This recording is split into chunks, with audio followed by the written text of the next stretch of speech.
Hey guys, how you doing today? Hello everyone, how you doing? So today we want to talk a little bit about something that I've noticed people confuse the terms on and get them backwards, and I do too. Yes. So we're going to talk about power attenuation and speaker attenuation. Yes. And kind of the difference in the purposes and so forth. So Jeff, can you Yes. tell me, since you'll know because I don't know, the difference between power attenuation, speaker attenuation, and also why would you want to do it? Okay. You know, why do, it's always a myth and people talk about, oh yeah, I'll get one of these and whatever, but why? You know, Well, and I think we should break it down into three things. Number one, why would you want to do it? Yes. Right? Yeah. Because That's always a question. and I'll explain that. Two, the difference between power attenuation and speaker attenuation. Power attenuation being Van Halen style. Let's think of it that way for a moment to kind of simplify. Okay, right, because you always use the... Versus all the load devices that you see out there in the world. And then three, what is the difference between some of the different, reactive load versus resistive Right, load? right, which I don't, I don't Right. totally understand. Right. And all three are pretty complex and pretty fun to do. So first off, why would you want it? Jason, how many times have you been in a band situation and then because of vocals or whatever, you turn down your amp and you're like, it doesn't feel right. Oh, yeah, you mean, yeah. You go to a club, hey man, your amp's too loud, can you turn it down? It's like... This is the classic Sure. sad maker. See that face? Sad maker. Because everybody's just, you just lose that inspiration, that and it's the gain, the sustain, And we're used to being in a rehearsal room where you have to be loud enough with your amp to get over the drummer and get over the rehearsal room. Right. And yeah. then you get to the stage and it's got the PA, so they're telling you to turn your amp down. So now your amp is acting differently. So first let's talk about why the heck does it act differently? Okay, yeah. The big question is like, you've all experienced it. You've got your classic modern amplifier. It's got a master volume on it. Okay. Master volumes come in one of two places. They either come before the phase inverter or after the phase inverter. Right. If it's before the phase inverter, turning down your master volume reduces distortion. Okay. If it's after the phase inverter, it maintains the distortion, but you lose the power sag of your amplifier. Okay, it acts more like a pedal? Yes. Okay. Basically, remember the old racks? It's like you had Oh, yeah. a rack of Doom. The refrigerator. Right? Yeah, and it was like you got this great power amp, tube power amp, Right. this great tube preamp, but it still didn't feel like an amp. Right. Right. Well, what that was is that in amplifiers, first thing you need to know is the last tube in a traditional amplifier is the first tube distort. As much as you guys might all hear the term, yeah, I try and put this pedal in front of my amp to push the front end. You're not pushing the front end. You actually push it back in? You're pushing the back end. Oh, well. If you're into that sort of thing. Right? So what's happening, and just think about it. Tubes, what they do by nature is they are gain devices. They increase gain. Okay. So if tube 1 gives you this much gain, tube 2 gives you that much again, and then tube 3 gives you that much again, and then power tubes give you more. Okay. Right? Well, if you're not clipping this one, you got all the gain of the others pushing against the last tube. Okay. So in other words, just think of it this way: if there was 10 dB per tube, Okay. you have 4 tubes, let's say. Right, you're saying you're hitting 40 dB at the end. Yeah, you go minus 40, and you're just below clipping. Oh, I see what tube, you're saying. but Right, if you go right. Minus okay. 39, the last tube's clipping, but the next tube wouldn't clip until minus, 39, and then the next one 29, and the next one 19. Okay, right? interesting. So it starts here, and then as the gain increases, Okay. right here it starts here. It's hard to understand. Right. Yeah, I love the look of confusion. Well, amplifiers and... Just believe me, right. Just right. Yeah, the last tube is the first one to clip, especially in non-master volume amps. So your Plexi, Plexi, right? Okay. Right. Your Fender Deluxe, your AC30, all of them, the last tube is first to clip. Okay. Right, and usually the power tubes, are the first to clip. But sometimes it's the phase inverter, depending on how they've balanced those out. Okay. Usually they kind of clip at the same point. Okay. So in a lot of modern amps, they'll put the the master volume right after the phase inverter tube. Okay. So you still get the same amount of distortion, but it'll still start to sound weak and fizzy, and you won't get that cool power transformer distortion. Okay. And more importantly, you won't get sag. Okay. Sag. Sag. Right? something I try to avoid. I mean, right? We are getting older, and it's not Time up a little bit here. right? And we're not talking about your SAG card for actors, right? Okay. We're talking about power SAG. So what happens with tube amps is, signal's coming this way. Right.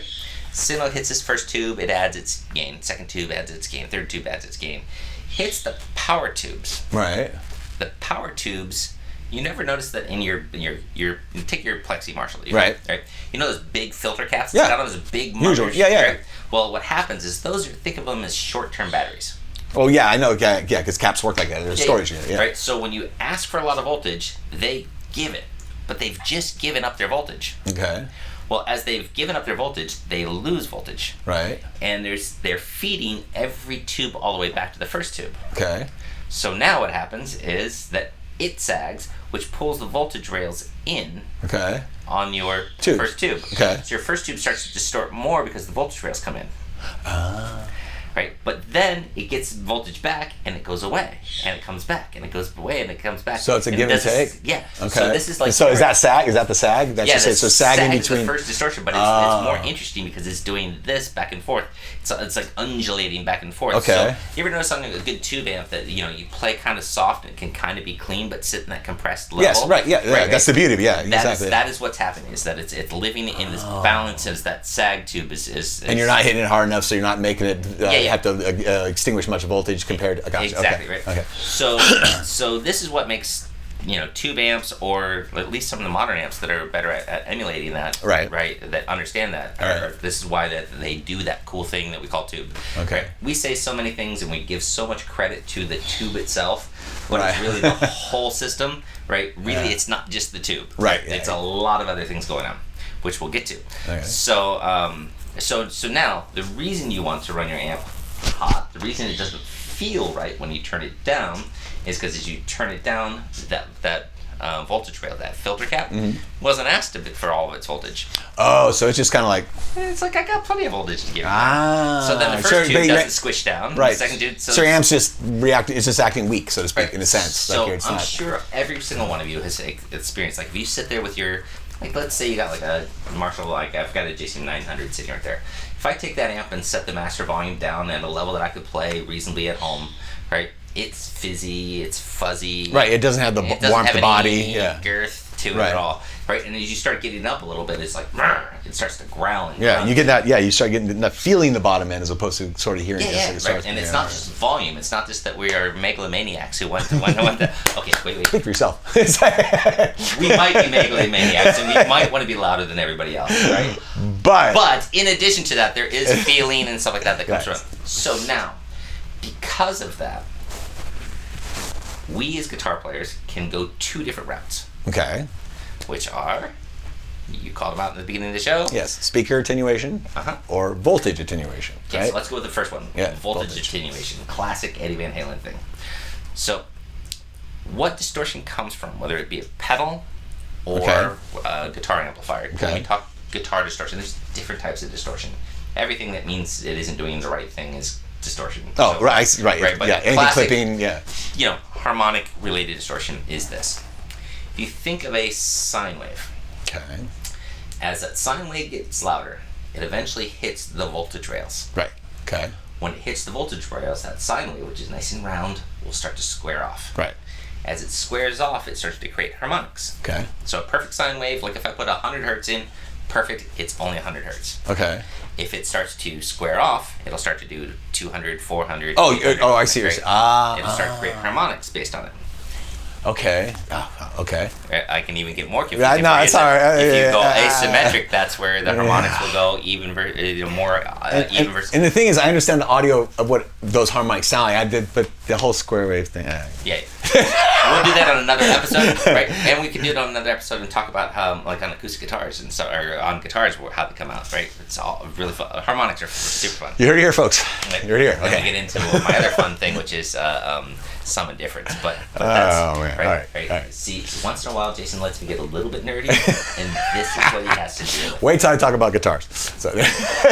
Once in a while, we both get a little bit nerdy. Right?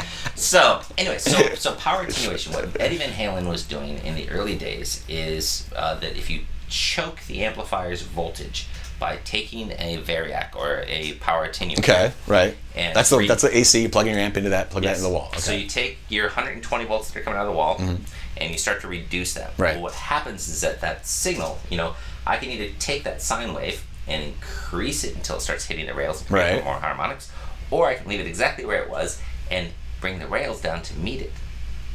Oh, so you decrease the voltage, makes it not have to reach up to it. It brings the volt.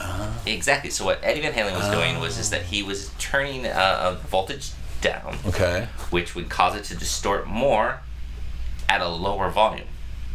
Okay. All right. Right. That makes sense. Okay, I get it. Because So, but now, does that?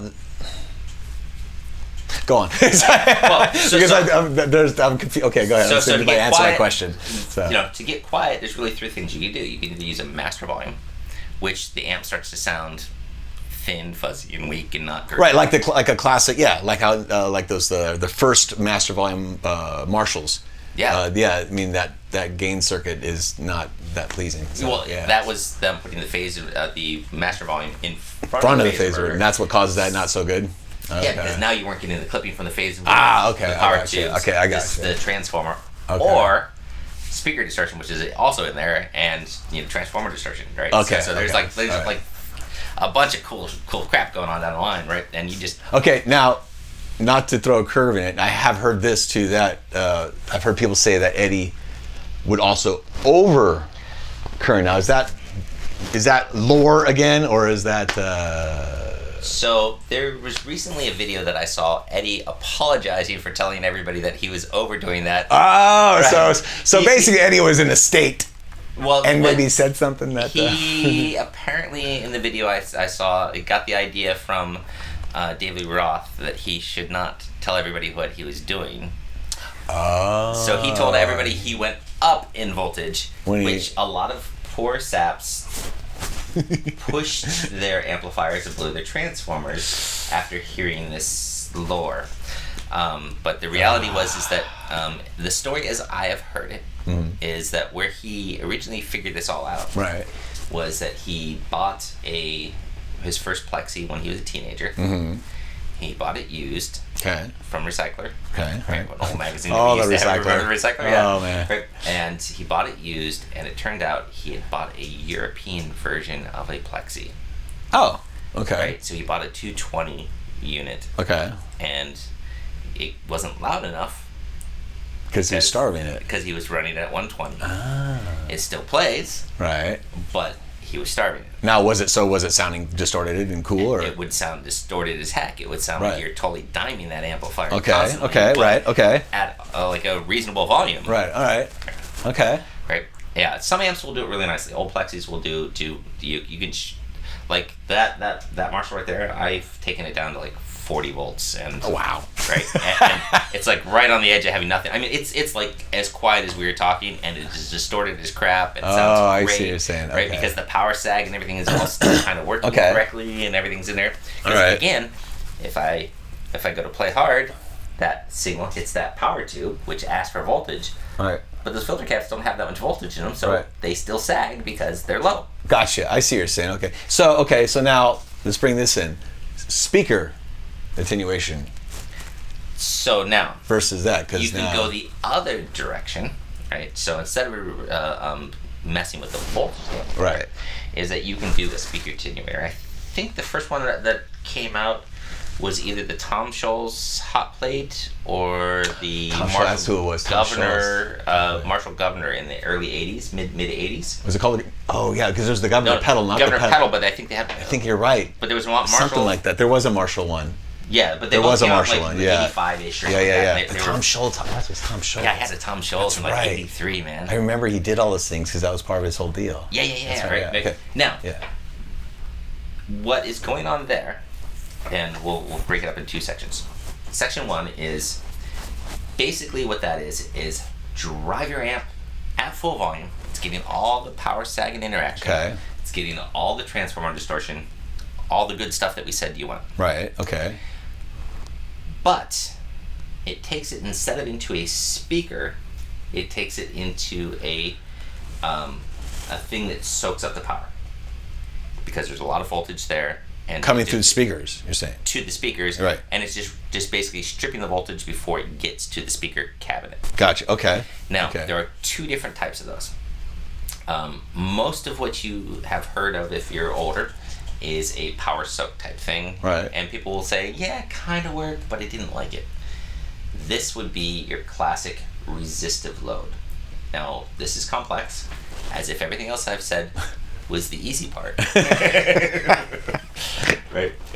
First off, speakers are fun because while you see on your speaker cabinet it says 16 ohms, 8 ohms. Right. That is a lie. Okay. It is not 16 ohms. It is not 8 ohms. Okay. Your speaker cabinet is a different ohmage at each frequency. Oh. Whoa. And so are those sums? Yeah, it's an average. It's okay. Right. Okay. So because every frequency, yeah, that's a right. So if you look at a speaker, right, like from your direction, let's go low frequencies to high. Imagine a frequency graph. Okay. You will see it has a spike where the speaker, it's a big spring, and where it's easiest to move. Right? Okay. It's what we call a self-resonance point. Yeah. It'll have on the lower side. On the lower side. Okay. Yeah. So okay, lower side. Okay. Yeah, gotcha. Yeah. You usually go left to right. Yeah. I gotcha. Sorry. Right. So usually there's a spike, and it's a big one, and it's where the spring, it just wants to work like a big spring, and it's super easy.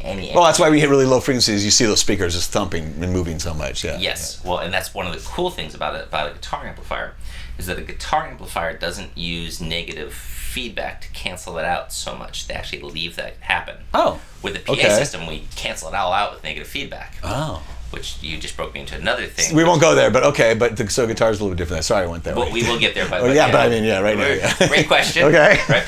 Oh, right. Hey, that's a good question. This is not an easy topic. Yeah. Okay. Right? Yeah. Apparently not. I thought it would be an easy one, but okay. Jason's like, yeah, we'll just talk. You just tell some things about these. I'm like, sure, no problem, right? Sorry. Right? Break out a calculator, right? An abacus, right? So there's a low frequency bump. Okay. Which is, on some speakers, it's 60, 65 ohms. Okay. Right? You're like, but my amp, I set it to 8 ohm. Right. Well, yeah, a little odd. Okay. And it'll come down, and then it'll dip below that 8 ohm, like the 4, 5, 800 range. Okay. And then it'll start increasing up. Now, if that is all there, that is actually feeding back into your transformer. Oh. You adjust it constantly. Okay. There's a knob on the front of your amp that everybody doesn't know what it is. The presence knob. Presence knob. Right. Yes. So what you're doing is that you push energy in the speaker. The speaker moves, it pushes it back up the line. Okay. Right. Makes sense. It makes sense. It's salmon, right? Yeah. It's speaker, right? Right.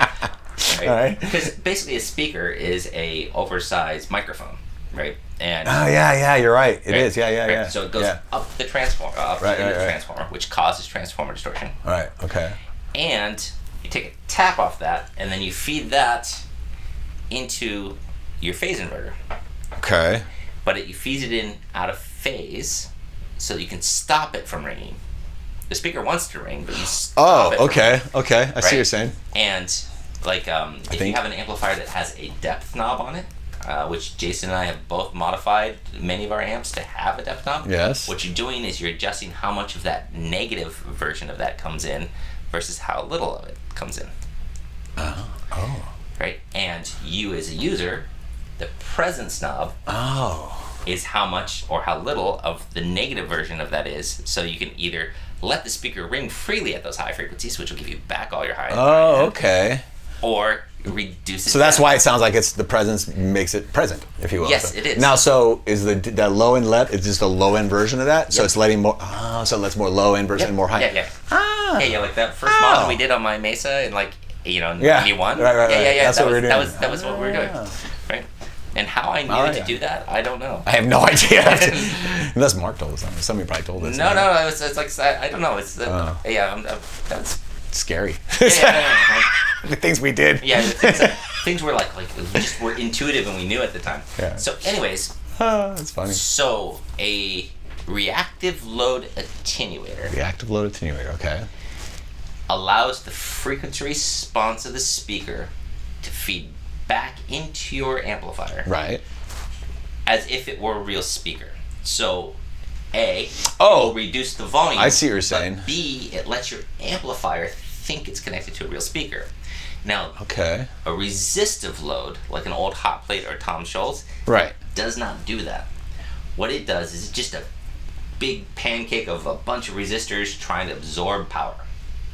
And it's 8 ohms across the thing. So I see what you're saying. If you plug into one of those, you'll notice that my presence knob doesn't do anything anymore because it's not feeding back into the amplifier.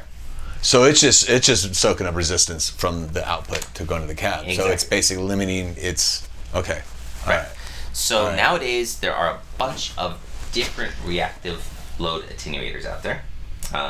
There's the Boss Waza TAE, which I'm a huge fan of. Right. There is of course the Aux, which is another one. That's who makes that? Aux is Universal Audio. Universal Audio. That's it. Okay. Yeah. Right? Universal Audio. And that's there's some feature differences and some main reasons why I would pick one over the other, which was a whole other big conversation, right? Because some people use them for just recording directly, which they both do great, but with the Waza TAE, everything it does will go live to the speaker. So I could actually take your old Plexi and give it an effects loop without fucking up your amp. Gotcha. Right. Gotcha. Right. So, and those effects would go through my 412. Right. And I can use it live, and I can also use it as a direct box. There are some which I spoke to an engineer friend of mine recently, and he was describing some of the lower price ones as having somehow being reactive, but only giving off like all 8 ohm or only 16 So ohm. like a halfway point from the old one to the new one? Yes, right. Okay. So well, that can give you a little more better than the old one, but still not. Yeah, kind of. Exactly. I got you. Okay. Well, Exactly. So, we can talk for another 5 hours. And after we hit stop on the recording, we probably will. Still keep talking right? about it. Yeah. Right. But to bring it home, number one, do you want to play your amp loud? Yeah. Right? Yeah. Because that whole voltage thing we were talking about, the last tube clipping first, is what we do. And over the past few years, the past 15 years, it's been a common thing that everybody was getting into smaller wattage amplifiers. Right. Yes. Yeah. Right? Yeah. But to be honest Lots with of combos and stuff. Yeah. To be honest with you, I would rather use a bigger amplifier, either power soaked down or attenuated down. And here's why. Number one, when you have a classic Marshall 50 watt versus 100 watt, right, I will always prefer the 100 watt over the 50, right? The headroom? It's not the headroom. Okay. It's the harmonic interaction, because a classic AV amplifier is a push-pull system, right? In other words, one tube pushes the speaker out, the next tube pushes the speaker back. Okay. So this is your classic AB, push, pull, speaker in, out. When you have two tubes pushing out and two tubes pulling back, they aren't harmonically perfect. No matter how good your biasing is, they will always be right. Gotcha. Right? And to me, there's a slight tone. For lack of a better term, I'll say it sounds like a phaser. Okay, so you're saying it's a pleasant little interaction. There's a harmonic kind of thing that goes on sure. there that Okay, I get that. prefer. I get that. And using a single-ended amplifier that only doesn't. You kind of lack. You lose some of that. I feel okay, like I personally like that. Okay. Second is that going to a smaller wattage amplifier isn't quite enough. Reason being. Well, it's true. It's okay. Right. The way speakers are measured for guitar cabinets is, like if you go to the Eminence site or the Celestion site or anybody's site, right? It's 1 watt, 1,000 hertz, 1 meter away. How loud is that? Okay. A typical 30-ounce magnet speaker from Celestion will be about 92, 94 dB. Okay. SPL. At that 111. Yeah. Okay. A 50-ounce magnet, like a Vintage 30, will be 95-ish. Okay. Okay. 95 dB, we talk about 75. Right. Okay. Every 3 dB is doubling. Right. So if we're in an apartment at 95 dB, our neighbors hate us. Oh, I see what you're saying. Gotcha. Right? Yeah. Okay. Gotcha. You Yeah. probably, like your stereo So that's loud. cranked, Yeah. you don't listen to at 95. Oh, okay. So that's considered loud then. I got Yes. you. Okay. Right. Okay. All right. You know, a decent concert's 100, 105. Oh, so 95 is still loud. That's like a local show with a small amp. Yeah, I mean that's like a party right. or something. Yeah. So a 5-watt amp is still too freaking loud, right? Okay. I would rather use an attenuator to get there than. Gotcha. I see what you're saying. Right. Yeah. So because you'll be able to get your tones, your characteristics, and things like that, but still at the low volume. Yeah. And, okay. Oh, okay. Yeah. So for me, now the power soak idea, power soaks are not that expensive. You can buy a decent power soak for 30, 40, 50 bucks. Okay. Right, and give your amp 80 volts instead of 120. It's fine. And Right. For some amps that will work really great, not anything that has anything digital in it or any kind of switching system in it. Oh. Those will So like solid state stuff, kind of not so much. You wouldn't do it for solid state anyway. But I mean, solid state circuitry is like didn't that Bogner have that? Like Bogner's, didn't they have a tube amp with digital stuff in it? Yes, Yeah, exactly. So you wouldn't want to do it on that. No, even or the Marshalls, like the delay might be digital. Oh, right. No, you're right. They have the effects in them. Right. Yeah. So you wouldn't want to do it on that because that's going to just make all that go crazy. Yeah, exactly. Okay. It's like I told you. So like that Marshall there. Right. I can take it down to like 40, 45 Right. volts, and it still operates. Right. It's quieter than we're talking right now. But it's working though. And it's working its Right. Okay. ass off All and right. sounds amazing. Well, or I can plug yeah. into that Waza TAE, dime it, and then turn it down and control the volt Right. volume Gotcha. that way. And also have now speaker outs and XLRs And all the I good can stuff. record it. Yeah, That's I great. gotcha. Okay. That Mesa, my Mark III, it does not like it. I get down to like 75 volts or something like that, and it stops working. Okay. It just goes off. So it's just not down with that. It's just it's like no. Right. He's a little too proper for that. Yes, it's just a little too proper. Right? Yeah, the Marshall's like, oh man, I'll hang out on the street. I don't care. Dude, that thing's like a grungy crack whore. It's like, it's in. It's like totally all over it. That's awesome. That's awesome. So yes, you want to run your amps loud. Yeah. Right? I prefer bigger amps run quieter than smaller amps. Okay. Right. If you're gonna run smaller amps, I even prefer running them with an attenuator because you need it. So you really like the attenuator. You're backing it, like. Oh, freaking yeah. Yeah. Okay. Oh yeah. All right. Now, okay. Here's my question to you. Now, just one quick thing we didn't mention: amps with built-in distortion. Mm-hmm. So, Soldano, for instance. Yes. Okay. That has volume and a gain circuit, and they're not interactive like your classic. Turn your volume up, use your master. It's a volume and a gain circuit. Yes. So, would that benefit from an attenuator, or are you just kind of? Yes. Right. Okay. Because so you can get the two. So you're getting power tubes is what you want. That's kind of the goal, right? Okay. Yes. So the big thing is again, the things we like as guitar players, we always say tube. The things we like. Yeah. Yes, are the tube. Yes, are the even harmonics the asymmetric Right. tube gives us. But there are several other things, and it's all power amp related. Right. So the point is, you'd still want to do that with that kind of amp because you'd want to get your power up, your power section going loud. Even though you have a gain circuit, now it becomes about getting gain and the power section at a low volume. Well, yeah. It's so like, same thing. Okay. We love transformer distortion. We don't talk about it much, but we love transformer distortion. It's a big part of the tone, right? It's like, like Eddie has the first plexi that he used, right? Or had, unfortunately. Yeah. Yeah. Right, but I'll go present just but make it feel good. He told me once it doesn't sound the same because he's changed the transformer and he can't find a transformer that sounds the same. Gotcha. All right. Interesting. All right. So there's it. Okay. Yeah. So I mean, the point is, it's usable for somebody with a high gain amp. Still, it's still a practical use. Yes. Okay. Right. Well, and this is one of my big arguments. I might have to get one then. This is one of my big.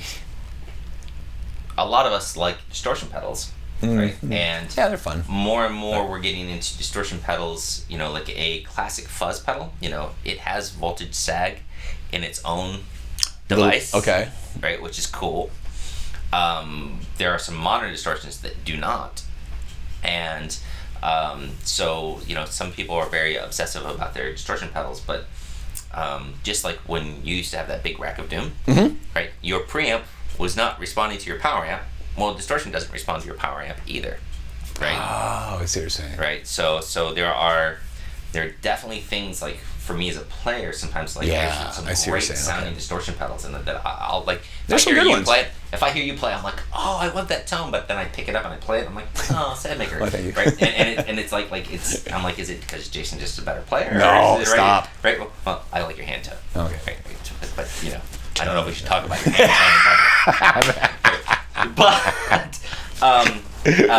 certain pedals will they really have their own power sag or whatever, or work really great in pushing that last power tube, right? Okay. And being a friend, and some just do it all on their own and are kind of static feeling to me, right? So I have a whole plethora of pedals that are like, that sounds good for recording, but I wouldn't want to play it. Right. That one feels great, but I don't like the tone of it. Gotcha. And, Yeah. And for me, I never hate an amp. Right. Yeah, I hear you. I really have not found a good anything amp that I hate. Right. They're sort of like microphones. It's like, it's like they're all you sound yellow, you sound red. They're all color tones for sure. Yeah, I gotcha. It's just like a box of crayons. Like, let's go. I'm in. Right. You want the big box though?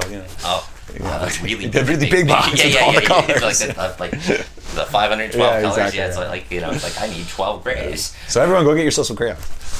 All right. Well, anyway. you can't beat a dead horse to water. No. Right, but drag his ass though. Well, I think technically, if we were to get into it, you could beat a horse to water.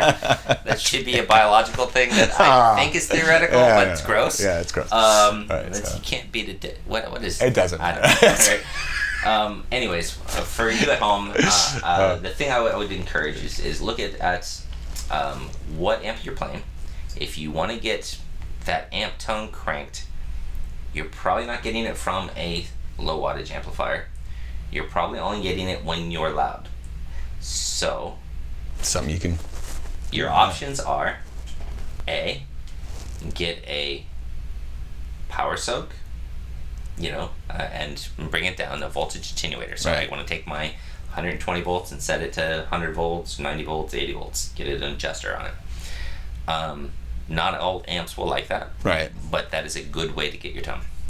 Second, get I would suggest not a passive reactive load, but a reactive load. Gotcha. Right. For doing the speaker portion. Right. Okay. And really get into that kind of thing. Like the UA or the Boss kind of thing. Yeah, something like that. The Wazoo TAE, right, to me, because of all the things it can do for my live performance. Right. Gotcha. Right. Yeah. And there's some other reasons that I would say, right? I gotcha. Okay. But yeah. Cool. Because with that, you could take your AC30 that, I've plugged your AC30 into that and gave it an effects loop, and putting the digital reverb into the live speaker cabinet, right, was freaking awesome. right? I'll have to try that. Yeah, that's cool. Right. Yeah. I haven't done it with the AC30. Oh, dude, you gotta totally do that. I gotta try it. Right? Yeah. Your AC30 cranked up, but at like this volume, it's like such a pleasant, it sounds great when I crank it up and play, but I have to crank it up though. So. Oh, I know, right? But now you can do both. Right. Right? But add a nice reverb to it. True. Yeah, I gotcha. Okay, we should do that. So, why you'd want one? Because you sound better. Right? Were you crazy when your vocalist told you to turn it down, and you're like, it doesn't feel right? No, you weren't just being whiny, and you were not being a megalomaniac. You can still be whiny, and you can still be a megalomaniac. Right? We're not going to stop you from that. But we're not crazy when you're doing that. Because it really does. I mean, I know it. Just forgetting about all the tech stuff. When the sound guy tells you to turn down, you just lose it. It's a sad maker. Yeah, it's a sad maker. Right. And your PA system, like the floor monitor, can be 10 times louder than your amp, and it still doesn't feel right. It's like not at all. So brittle and fuzzy and weird, right?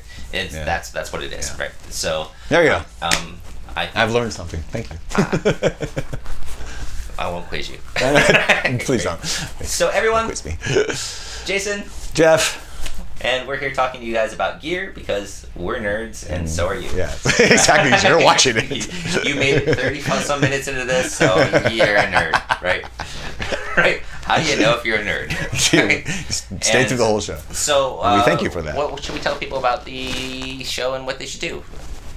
Should they subscribe? They should subscribe. They should like it. You should like it. It's not something to like. It's nice. Yeah. Yeah. Like it. You're likable. I might be tolerable. right? Give us the benefit of the doubt.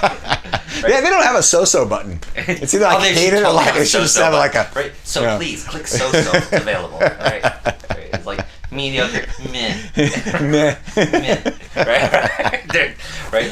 And of course, please check out our previous episodes. Right. Yes. There's been a couple of those so far. Yeah. And check out our future episodes. Right. Yeah. Subscribe, like, hang out, and ask questions too. If you guys have questions. something, if you think we screwed something up or you have something to add to, please let us know. Screw up. Probably something more out of my mouth, but I probably said something wrong. Once in a while we screw up, right? Terms, right? whatever.